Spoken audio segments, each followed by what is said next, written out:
আপনারা দেখছেন AGT live 24/7। आप देख रहे हैं AGT live 24/7। You are watching AGT Live 24/7.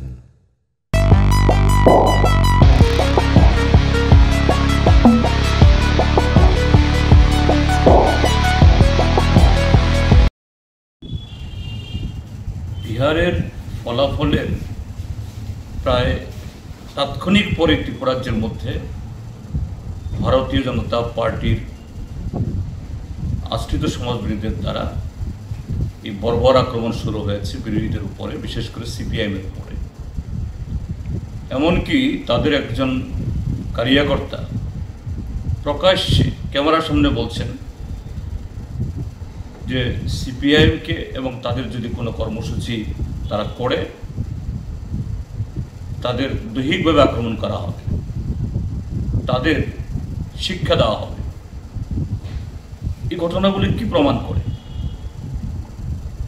যে বিহারের ফলাফল সম্পর্কে ভারতীয় জনতা পার্টি শুধু ত্রিপুরাতে না, সারা দেশে তারা খুব গুরুতর সন্দিহান ছিলেন। গত 20 বছরের অপশাসনে, দুর্নীতি এবং জনগণ থেকে বিচ্ছিন্নতায়, কাজে বিহারের রেজাল্টের পর যদি এটা তাদের বিরুদ্ধে যায়, এটা সারা দেশেই তাদের জবনিকা টেনে আনবে। এই ত্রিপুরাজ্যের মধ্যেও, যদিও বিহারের নির্বাচন, কিন্তু ত্রিপুরাজ্যের মধ্যে এদের হৃদকম্পন শুরু হয়েছিল। কিন্তু সেখানে যদিও এগুলো আরও পরীক্ষা নিরীক্ষা, আরও বিস্তৃতভাবে এই কি বলে এগুলো সম্পর্কে বিশ্লেষণ করার পর তারপর বলাই সমীচীন হবে, কিন্তু প্রাথমিকভাবে সারা দেশ থেকেই এটা অভিযোগগুলো উঠছে। বিভিন্ন মিডিয়া থেকে আঙুল তোলা হচ্ছে যে নির্বাচন কমিশন বিভিন্ন সময়তে তার দেওয়া তথ্য আর ফলাফল, যে বিহারে যে সেখানে কোনো পলিটিক্যাল পার্টি স্বাধীনতার পর 52 সালের পর 101টা আসনে এই প্রতিদ্বন্দ্বিতা করে 95টা আসন জিতে গেছে এবং সেখানে প্রায় 70% কাছাকাছি ভোট পেয়েছে। এটা বিহারের ইতিহাস কখনো হয়নি। আর আরেকটা তথ্য ভেসে আসছে, স্বয়ং মুখ্য নির্বাচন কমিশনার বলছেন বিহারের মোট ভোটার 742 লক্ষ। আবার ভোটের পর হিসাব বেরোচ্ছে ভোট পড়েছে 7,45 লক্ষ।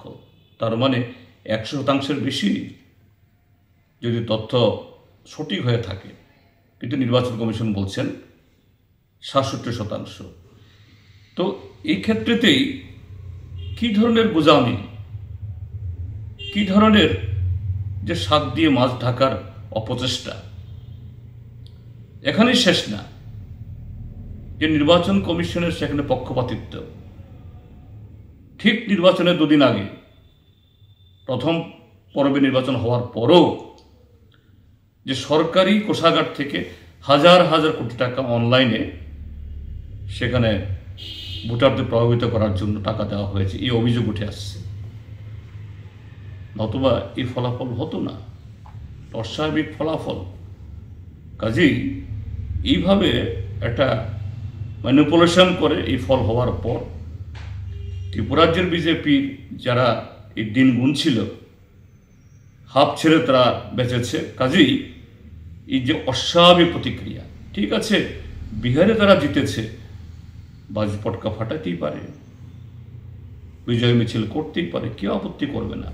কিন্তু এটা কোন ধরনের বিকৃত মানসিকতা, অন্য দলের পার্টি অফিস লুট করতে হবে, বিধায়কের নেতৃত্বে আগুন লাগাতে হবে, বাড়িঘর জ্বালিয়ে দিতে হবে, দোকানপাট লুট করতে হবে, মোটা দানের চাঁদা তুলতে হবে।